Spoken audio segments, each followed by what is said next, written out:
Alors, bonjour. Merci de vous joindre à nous pour notre webinaire sur le projet de fermeture de NPD.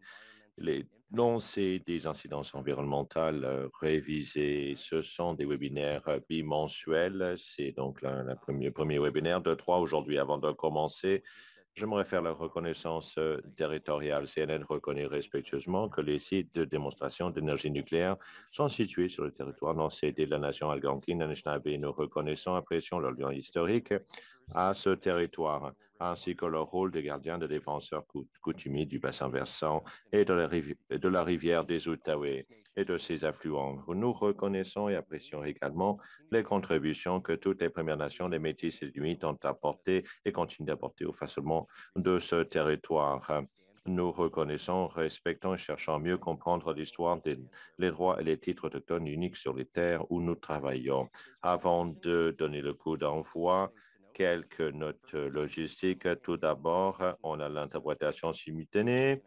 Alors, vous pouvez écouter la session en français en cliquant sur l'icône du globe en bas à droite de la barre de Zoom. Alors, la session d'aujourd'hui devrait durer environ 15 minutes. La présentation prendra 20 à 25 minutes et le reste du temps sera consacré aux questions. Utilisez l'icône Q&R pour soumettre vos questions à n'importe quel moment de la présentation. Nous répondrons à toutes les questions après la présentation pendant la partie questions-réponses. Nous enregistrons la session d'aujourd'hui parce que nous aimons bien publier la session sur notre chaîne YouTube après.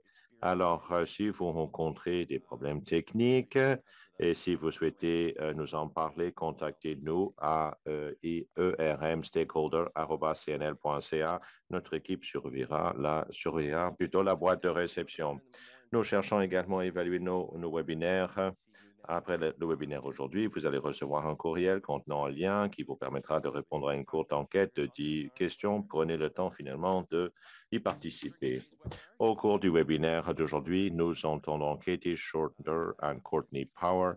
Et après la présentation, vous allez avoir la possibilité de poser vos questions. Donc, sans plus attendre, je cède la parole à Katie. À vous, Katie.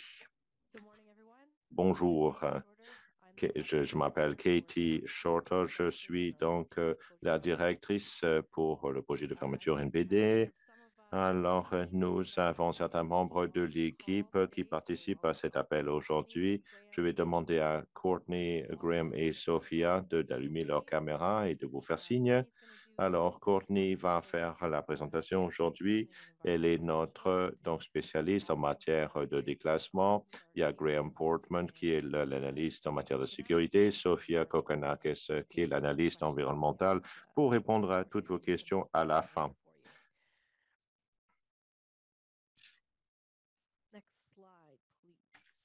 Prochaine diapo, je vous prie.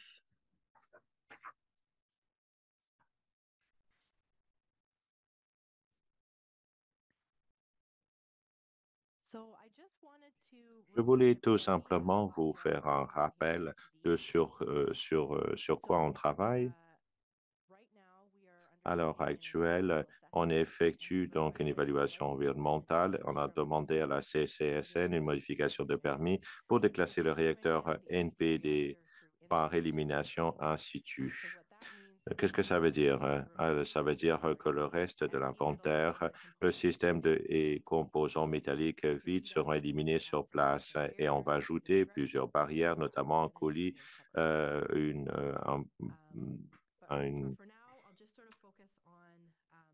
un plafond en béton et une couverture technique. Mais maintenant, on va parler donc du processus et l'état d'avancement. Ce projet a été lancé en 2016 et en 2017, nous avons publié notre premier énoncé de la déclaration d'impact environnemental. Et vers la fin de 2017, début 2018, il y a une période donc pour obtenir les commentaires du public. Nous avons reçu des centaines d'observations du public, des nations autochtones, des communautés, des organisations et de la CCS et des autres organismes de réglementation sur le projet de EIE. Nous avons pris le temps de répondre à ces commentaires et parmi de nombreux autres changements, nous avons élargi la liste des composantes valorisées, intégré les résultats d'études autochtones et nous avons mis à jour l'évaluation de la sécurité à long terme afin d'inclure des groupes de récepteurs supplémentaires et des voies d'utilisation traditionnelles. Alors, Courtney a beaucoup de détails à vous donner sur les autres changements que nous apportons donc à l'énoncé. Mais je voulais vous faire remarquer que nous avons récemment franchi une nouvelle étape dans le processus d'évaluation environnementale. En octobre 2024, nous avons soumis le projet de EIE révisé. Et à la fin de la semaine dernière, la CCSN a confirmé que notre dossier était complet et que l'examen technique par le FPIRT pouvait commencer. Alors, ça, c'est donc le quatrième cercle qu'on voit à gauche. On s'attend à voir finalement l'évaluation effectuée au fini finalement vers le mois de mars 2025. Alors ensuite, on voit le reste du calendrier du processus d'évaluation environnementale. Alors, à un moment donné, on aura la possibilité pour une intervention du grand public, des Autochtones et autres, suivi d'une audience publique. Alors, je vais vous parler maintenant, je vais vous parler des prochaines étapes vers la fin de la présentation. Et maintenant, on va passer donc à l'essentiel de la présentation. Prochaine diapo, je vous prie. Alors, je vais céder la parole à Courtney dans un instant, mais je voulais vous faire un rappel. On fait ces webinaires depuis 2018. Alors, 6 ans de webinaires bimensuels, des fois trimestriels, mais beaucoup de thèmes contenus dans notre énoncé environnemental sur le projet de fermeture NPD, finalement, font l'objet de webinaires individuels. Ces webinaires se trouvent sur la page YouTube des LNC. On voit donc les thèmes traités ici. Et aujourd'hui, on voulait vraiment vous parler des changements que nous avons apportés à notre énoncé depuis sa première publication en 2017. Je cède la parole donc à Courtney qui va vous faire la présentation maintenant. Merci, Katie. Voici un bref résumé. Une prochaine diapo, je vous prie. Voici un bref résumé des principaux changements apportés à l'énoncé et aux autres documents d'appui entre 2017 et 2024 en réponse aux observations des nations autochtones, des communautés et des organisations autochtones, ainsi que du public et des organismes de réglementation également. Je fournirai un peu plus de détails sur certains de ces changements au cours de notre webinaire aujourd'hui. Alors, premièrement, depuis qu'on ait publié notre première énoncé en 2017, nous avons amélioré notre description du projet. Nous avons changé la terminologie. Alors, nous avons également fourni une explication plus complète des contrôles naturels et techniques qui ont été mis en place. On décrit donc la couverture technique qui sera donc mise en place. On décrit l'emplacement de l'installation comme étant souterrain, dans le substrat rocheux, dans un endroit éloigné, et on parle également des contrôles d'utilisation des sols. L'un des principaux domaines d'intérêt des agences réglementaires est celui des analogues naturels, qui sont des exemples de la manière dont les matériaux similaires se sont comportés au fil du temps pour nous aider à comprendre et à prévoir comment l'installation de gestion de déchets MPD se comportera. Les composants de l'installation qui peuvent être comparés à des analogues naturels sont le coulis, les composants métalliques, le plan, la chape de béton et la couverture du sol. Aujourd'hui, je vais simplement souligner comment les analogues naturels de quelques-uns de ces éléments correspondent à ce que nous modélisons et prévoyons pour l'NPD. Le premier élément de l'installation de gestion des déchets et de gestion des déchets, NPD a examiné le coulis. Le coulis incorpore finalement du lithier de hauts fourneaux, similaire aux cendres volcaniques. Alors, cela valide les hypothèses de l'évaluation de la sécurité après fermeture, indique que le coulis survivra et remplira sa fonction de barrière. Bien ensuite, les composantes métalliques du réacteur, qui sont des matériaux à base de fer. La corrosion des matériaux à base de fer a été étudiée dans les artefacts faits des métaux et des météorites. On a démontré que ces matériaux mettent des milliers d'années à se corroder avec des taux de corrosion que nous avons utilisés dans notre évaluation de la sécurité post-fermeture. Enfin, en ce qui concerne la couverture du sol, nous avons examiné comment d'anciennes tombes avec des cercueils en bois sont restées sèches pendant 1500 ans lorsqu'elles étaient recouvertes en matériaux fins tels que l'argile. Nous pouvons également examiner les monticules de terre existants tels que ceux d'Irlande et d'Angleterre qui datent des 6e et 7e siècles. De même, les monticules en Colombie-Britannique datant d'environ 1500. Ces analogues naturels démontrent que ce que nous proposons pour l'installation de gestion des déchets MPD peut rester intact et protégé sur de longues périodes.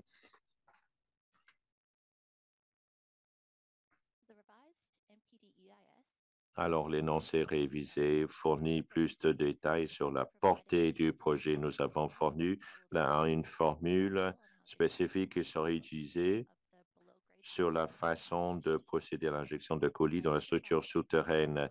Nous avons identifié un emplacement privilégié pour permettre l'élimination in situ. Nous avons précisé que la cheminée de ventilation restera en place pour protéger les martinets ramoneurs et nous avons également expliqué comment elle sera isolée de l'installation. Nous avons élaboré un plan de surveillance pour la phase de contrôle institutionnel et nous avons fourni un calendrier actualisé du projet. Nous avons donc offert ce calendrier comme Katie vient de nous dire.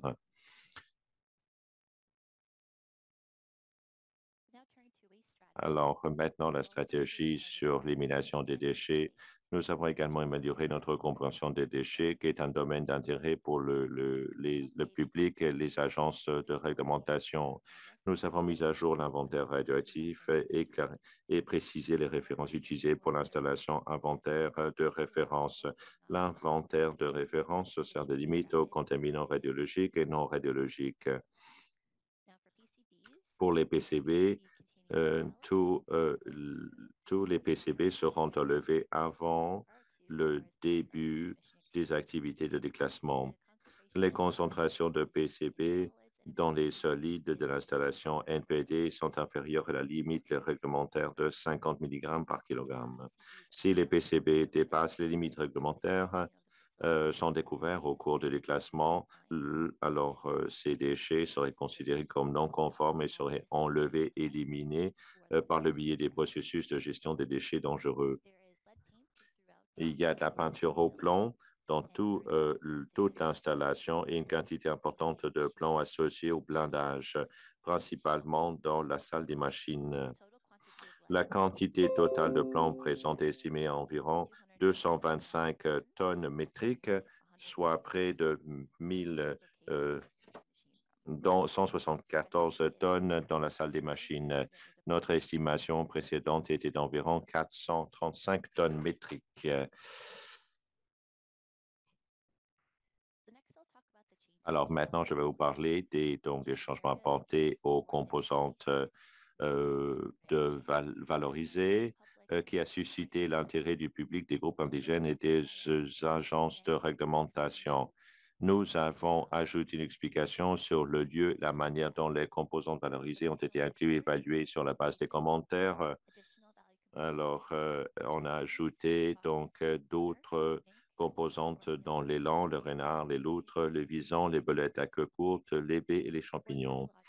Pour l'environnement géologique et hydrogéologique, la qualité des sols, la qualité des eaux souterraines, l'écoulement des eaux souterraines ont également été ajoutés. Nous avons ajouté une composante environnementale spécifique pour les aspects socio-économiques et sanitaires des populations autochtones.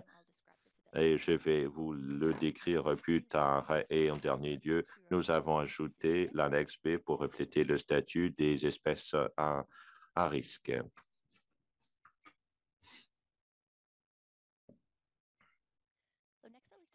Alors, on aimerait vous parler des améliorations que nous avons apportées pour protéger les espèces en danger. Depuis 2017, nous avons élargi le travail d'étude de la biodiversité sur le site NPD pour inclure les chauves-souris, les oiseaux aquatiques et j'en passe. La cheminée de ventilation sera conservée comme habitat du martinet ramoneur et nos plans prévoient désormais des restrictions temporaires pour toute modification de la cheminée. Nous avons également ajouté des mesures d'atténuation des effets sur les couleuvres laitières liées à la circulation routière. Nous prévoyons des études régulières et la replantation de l'asclépiade pour soutenir la protection du papillon monarque. Et nous avons également mis à jour notre énoncé pour tenir compte de la loi fédérale. Alors, nous avons également fait des progrès dans la section 6 de l'énoncé qui prévoit l'engagement avec les autochtones. Nous avons effectué donc des consultations pour nous attaquer à des préoccupations dans l'énoncé. Nous avons mis à jour notre engagement auprès des Autochtones. Nous avons donc mis à jour les tableaux afin de cartographier les composantes valorisées par les Autochtones. Nous avons amélioré la description des principaux intérêts et préoccupations et nous avons mis à jour l'annexe C qui contient des tableaux récapitulatifs des intérêts, des préoccupations, ainsi qu'un registre des activités de consultation. Nous avons partagé des tableaux avec les nations et avec les collectivités autochtones pour demander la vérification, à savoir qu'on ait bien saisi les préoccupations et les inquiétudes.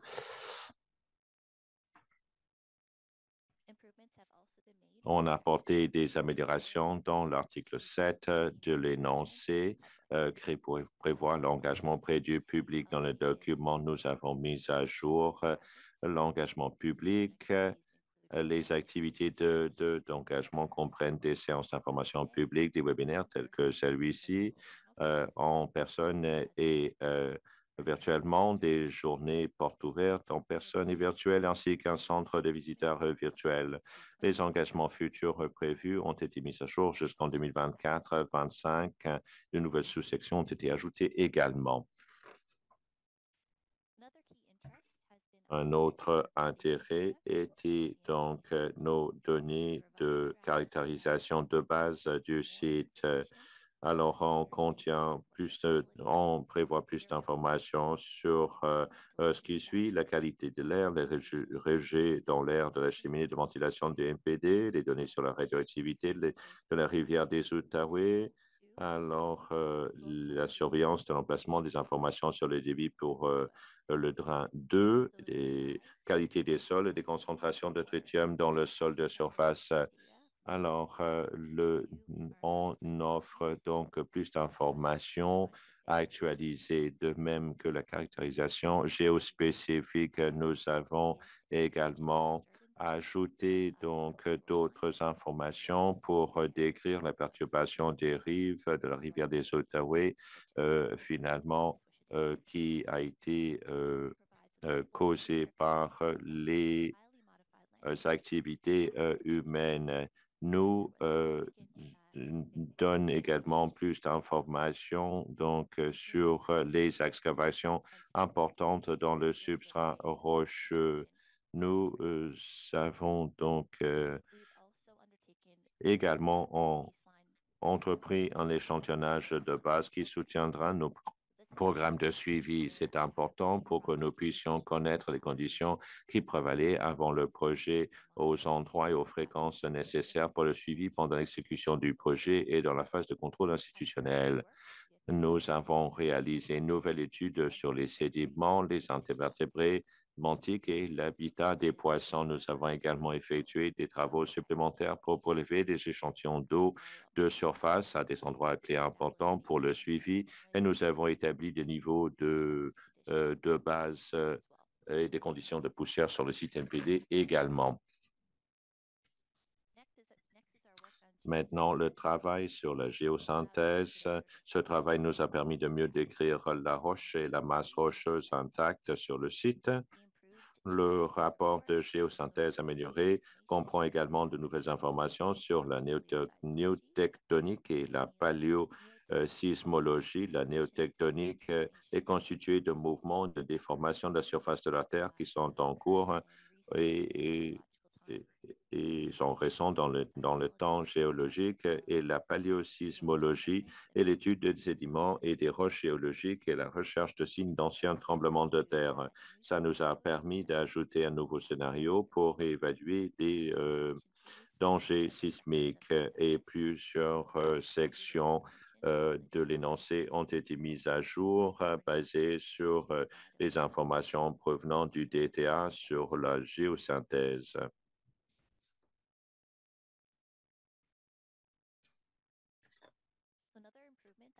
Une autre amélioration qui a été apportée, qui a été rendue possible par nos efforts de caractérisation supplémentaires, est la mise à jour de notre modèle des eaux souterraines. Il s'agit d'un document technique pour l'énoncé. Alors, les mises à jour étaient basées sur les données de ces deux évaluations. Le travail de caractérisation que nous avons effectué, de même que le travail de géosynthèse. Le modèle a été mis à jour et étendu, a été calibré avec des niveaux d'eau mesurés sur le site du NPD. Il comprend également de nouvelles chiffres qui montrent les niveaux d'eau, les élévations de la nappe phréatique et les contours finalement de vitesse. L'énoncé révisé contient également des données hydrogéologiques actualisées pour les aligner sur les modèles d'eau souterraine actualisés également.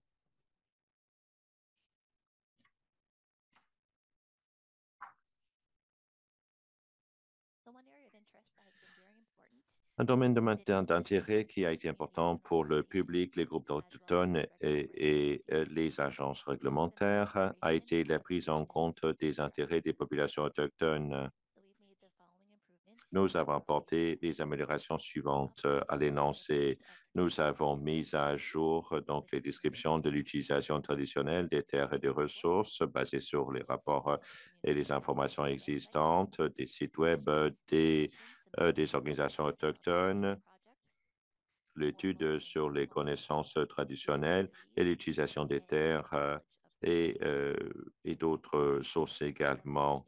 Les résultats ont été intégrés dans l'énoncé révisé pour donner une description plus complète de l'utilisation traditionnelle des terres et des ressources par les autochtones, y compris dans l'article 8.10 qui a été ajouté pour finalement présenter les récepteurs autochtones. Nous avons révisé l'énoncé pour tenir compte de l'interaction possible du projet avec la santé autochtone.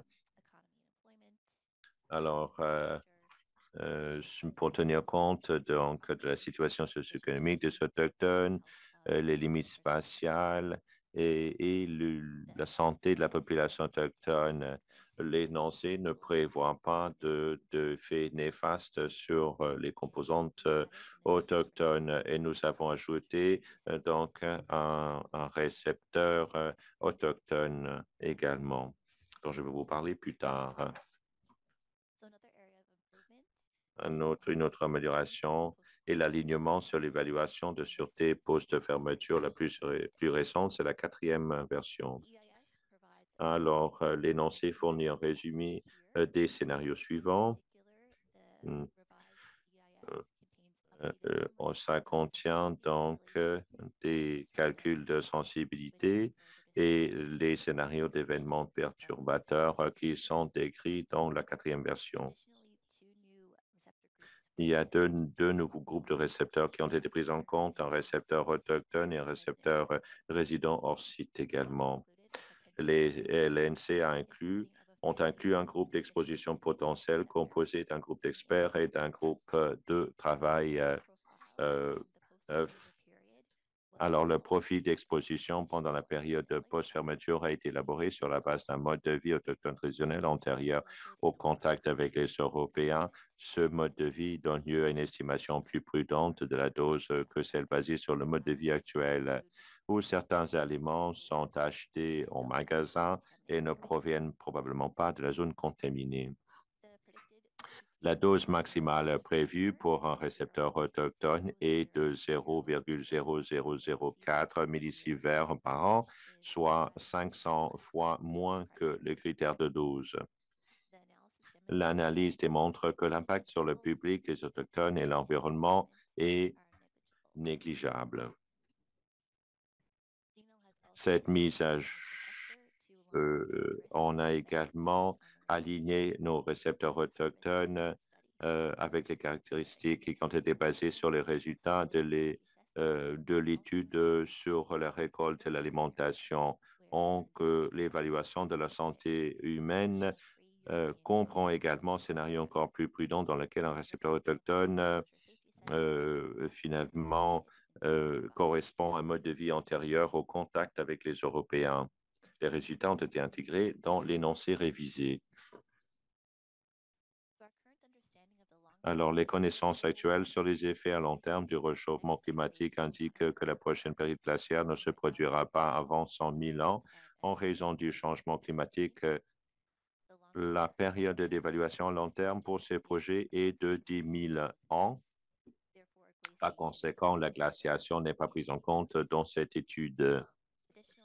Des informations supplémentaires ont été fournies sur les impacts d'un tremblement de terre, en particulier sur la couverture, la pente au nord du NPD, le risque de fissuration des murs structurels souterrains.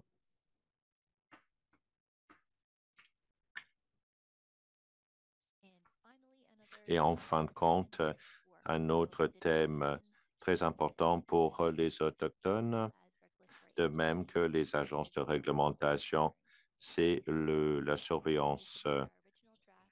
Depuis que nous avons soumis notre projet initial de l'énoncé, nous avons élaboré des projets de plans de surveillance de suivi qui couvrent la surveillance de la phase d'exécution et du classement et de la phase de contrôle institutionnel du projet.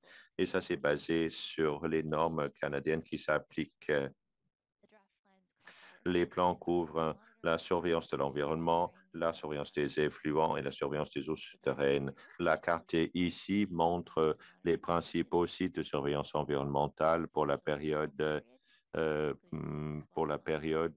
contrôle institutionnel, notamment la surveillance des eaux de surface, les points bleus près du haut de l'image, et de même que la surveillance de la radioactivité ambiante. Ça, c'est les points verts. Ces plans ont été élaborés sur la base des normes CSA. Nous appelons ces plans sont des projets parce que nous cherchons à obtenir des contributions supplémentaires des Autochtones. D'autres mises à jour à apporter portent sur les lieux de l'échantillonnage. Avec ça, je vais céder la parole à Katie qui va nous donner une mise à jour sur les prochaines étapes.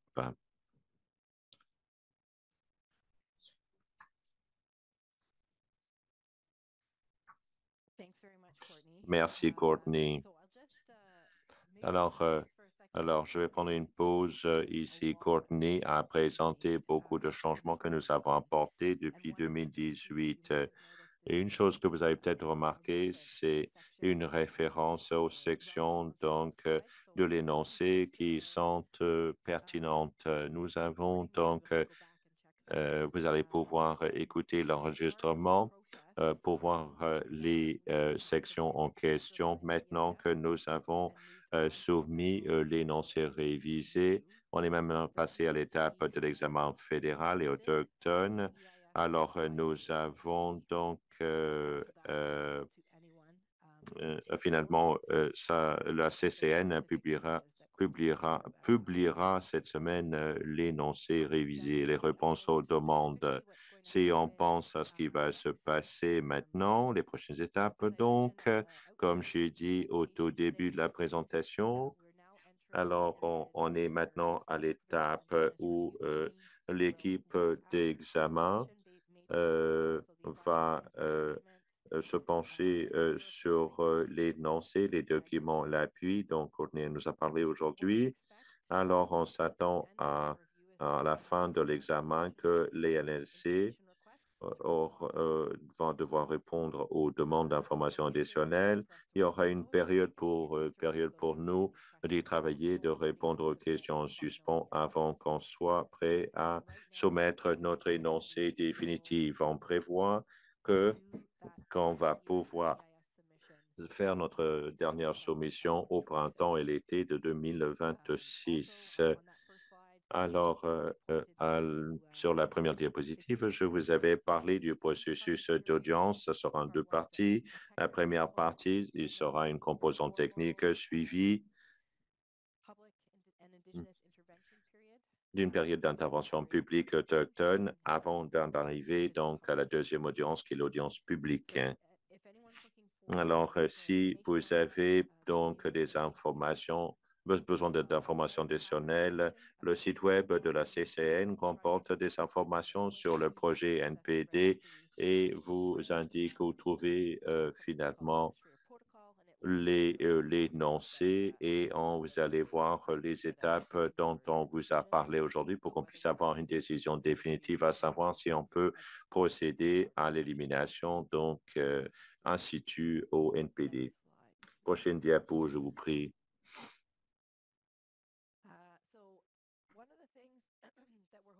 Une chose qu'on espère pouvoir faire d'ici quelques mois, c'est d'organiser donc une séance d'information. On n'a pas tenu ce genre de séance d'information depuis quelques années. Ça serait donc une session personne où on pourrait aborder en profondeur un thème technique qui est d'intérêt général. Je vois qu'on a affiché la question. Alors là, on veut savoir ce que vous en pensez. On veut savoir de quoi on devrait parler lors de cette séance d'information. On vous donne donc quelques instants pour regarder cette question, d'y réfléchir. Donc, répondez, je vous prie. Il n'y a pas de réponse, enfin de questions, réponses multiples. Prenez quelques instants pour nous indiquer les thèmes que vous voulez aborder lors de ces séances d'information. Merci. Alors, Mike, peut-être vous pourriez finalement surveiller le nombre de réponses qu'on reçoit et vous allez voir quand on aura reçu toutes les réponses, on va vous donner un instant pour répondre. Tout à fait. Et si vous n'avez pas de réponse qui vous viennent à l'esprit maintenant, vous pouvez toujours nous envoyer vos idées après coup. On vous met sur la sellette, mais on commence à recevoir certaines réponses. On va vous donner quelques instants pour remplir la case.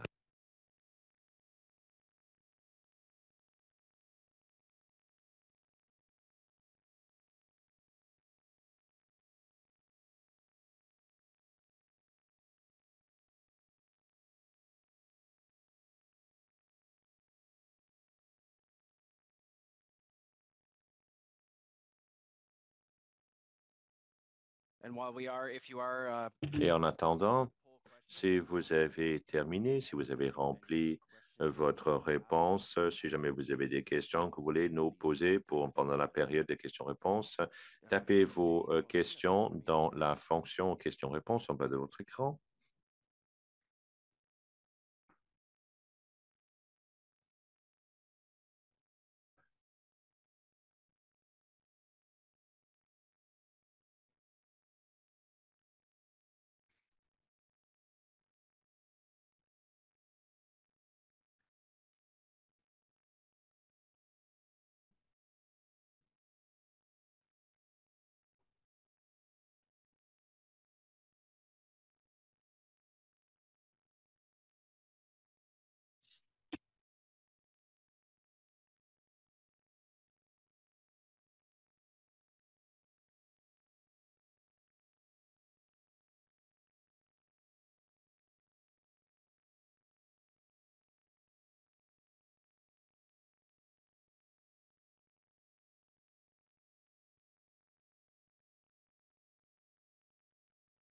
Okay, we see some questions coming in. On voit des questions qui arrivent. On va vous donner quelques instants supplémentaires pour remplir vos réponses.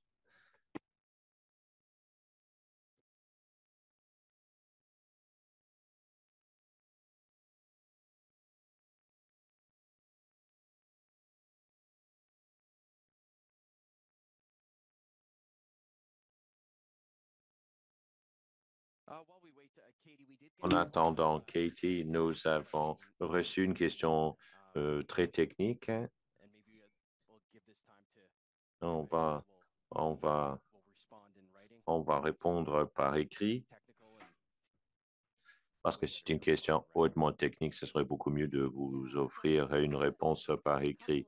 Il y a plusieurs questions très techniques portant sur l'inventaire qu'on a reçu.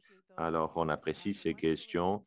Alors, il y a une question qui porte sur l'émanation instantanée et le résultat de la fermeture là-dessus. Et ensuite, une question sur l'inventaire. Ce sont des questions fort techniques.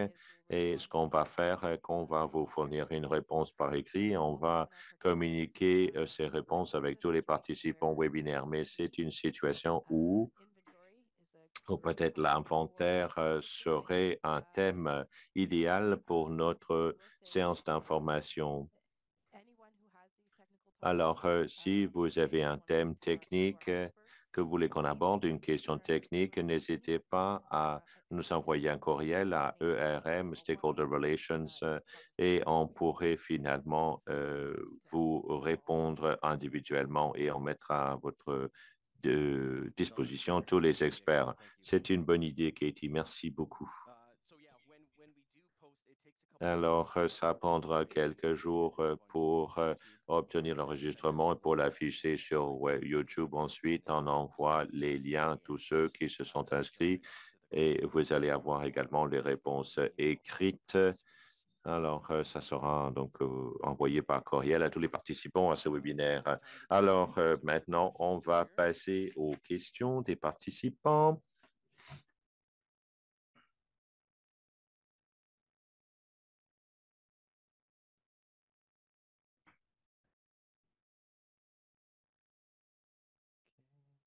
Très bien.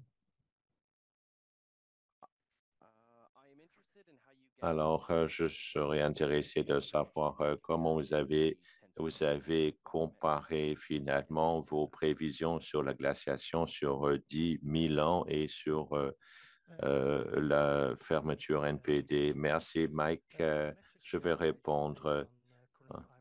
Alors, tout est basé sur la méthodologie évaluant le changement climatique.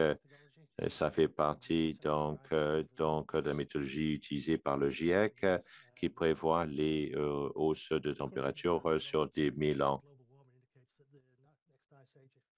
Alors, selon notre compréhension, la glaciation ne devrait pas avoir lieu avant 100 000 ans et ça, c'est finalement quelque chose qui est lié au changement climatique. C'est quelque chose que nous avons déjà étudié. Alors, nous avons déjà analysé ce qui se produirait si la glaciation arrive plus tôt que prévu. Alors, la glaciation n'est pas vraiment un problème pour l'installation NPD. Alors, en résumé, on s'est basé sur les données du GIEC. Merci, Graham.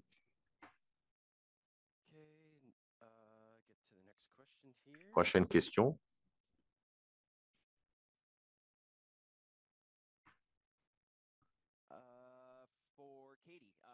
Pour Katie, avez-vous quelqu'un de AOO qui examine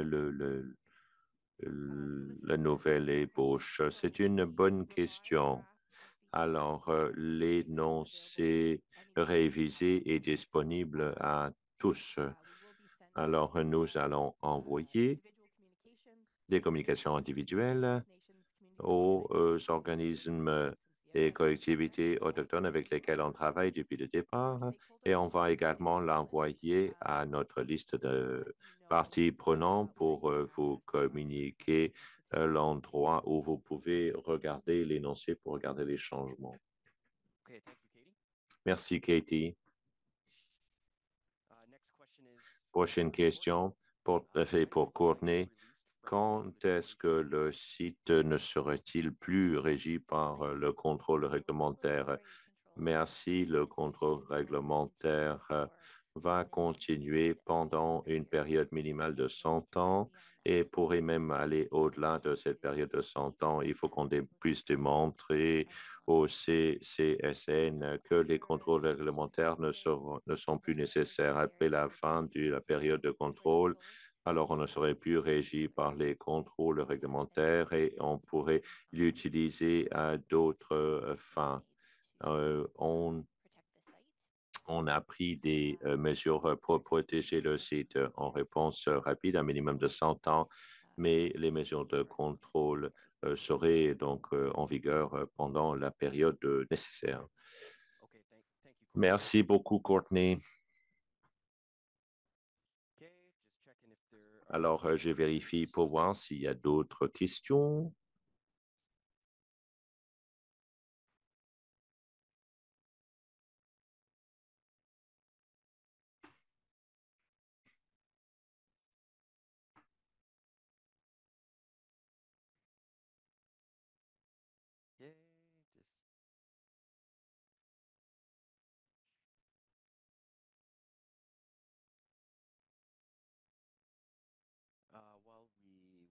En attendant, pour voir s'il y a d'autres questions, ça serait un bon moment donc pour nous de vous encourager de prendre le temps pour remplir le questionnaire comme vous envoyez après le webinaire. On va vous envoyer donc le lien pour l'enregistrement. Une fois qu'on aura répondu à toutes vos questions par écrit, on va vous envoyer les liens pour l'enregistrement de la session d'aujourd'hui à ce moment-là. Et si vous avez des idées pour la séance d'information, si vous n'avez pas pu répondre à notre questionnaire, envoyez vos suggestions à erm-stakeholder@cnl.ca. On aimerait bien voir vos suggestions et on va attendre quelques instants pour voir si vous avez d'autres questions à nous poser.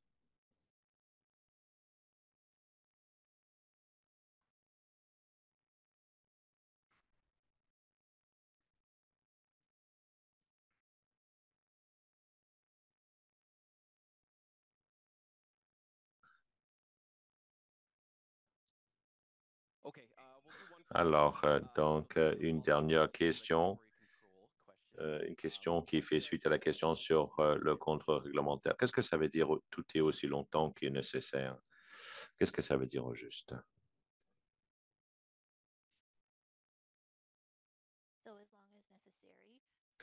Alors, jusqu'au moment où on peut démontrer à la CCSN que les contrôles réglementaires ne sont plus nécessaires, mais on parle d'une période minimale de 100 ans, mais ça pourrait aller au-delà des 100 ans. C'est à la CCSN d'en faire la détermination. Merci, Courtney.